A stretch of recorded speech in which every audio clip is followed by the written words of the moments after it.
जादुई कहानियाँ देखने के लिए हमारे चैनल को सब्सक्राइब करें और बेल आइकन जरूर दबाएं। बहुत समय पहले की बात है। संगीता नाम की लड़की अपने पिता के साथ रहा करती थी। वो बहुत छोटी थी और बहुत ही ज्यादा बदसूरत थी। आस पड़ोस के लोग उसे चिढ़ाया करते थे, लेकिन संगीता को इस बात से बिल्कुल भी फर्क नहीं पड़ता था। उसके संस्कार बहुत अच्छे थे। वो किसी को पलटकर जवाब नहीं देती थी। जब संगीता छोटी थी तभी उसकी माँ उसे छोड़कर स्वर्ग चली गई थी। उसके पिता ने ही उसकी परवरिश की थी। लेकिन जब वो धीरे धीरे बड़ी होने लगी तो इसके पिता को उसकी चिंता सताने लगी, क्योंकि उसके लिए रिश्ते भी नहीं आते थे। संगीता 12वीं क्लास में पढ़ती थी। वो बहुत ही ज्यादा गरीब थे। संगीता के पिता बाहर ठेले पर काम किया करते थे। वो सब्जी बेचने का काम करते थे और रात को घर आने के बाद वो अपनी संगीता पर पूरा ध्यान दिया करते थे। वो उसके साथ हंसी मजाक किया करते थे ताकि उसे अपनी माँ की याद ना सताए। लेकिन एक दिन अचानक संगीता के पिता की तबीयत खराब हो जाती है और उसे अपने पिता की चिंता सताने लगती है, क्योंकि घर पर कमाने वाला और कोई नहीं था, सिर्फ उसके पिता ही थे। दोनों एक दूसरे का ध्यान रखा करते थे। अगर एक दूसरे में से किसी की भी तबीयत खराब हो जाती तो उन्हें एक दूसरे की चिंता सताने लगती थी। अब संगीता बिल्कुल अकेली थी और घर में खाने का कुछ भी नहीं था और उसे अपने पिता के लिए दवाइयाँ भी लानी थी। वो अगले दिन अपने पिता का काम किया करती थी। वो सब्जी बेचने के लिए बाजार जाती है, लेकिन सब्जियां उससे बिकी नहीं पाती और वो सब्जियां भी खराब हो जाती है। अब उसके पास कोई चारा नहीं बचा था।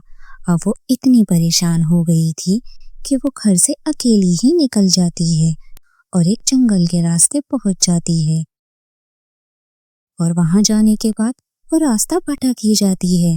उसे ये समझ नहीं आ रहा था कि आखिर वो कहाँ जाए। उसे जंगल में 2 रास्ते दिखाई देते हैं। तभी वहां पर एक जादूगरनी आती है और उससे बोलती है, अरे बेटा, तुम यहाँ कैसे आ गई? आप कौन हैं? मैं आपको नहीं जानती और मुझे यहाँ आने के बाद बहुत ज्यादा डर लग रहा है। मुझे समझ नहीं आ रहा कि मैं कहाँ जाऊँ। वैसे मैं तुम्हारी सारी परेशानियां समझ गई हूँ। मैं तुम्हारी मदद कर सकती हूँ। अगर तुम्हें इनमें से कोई रास्ता चुनना है तो तुम चुन सकती हो।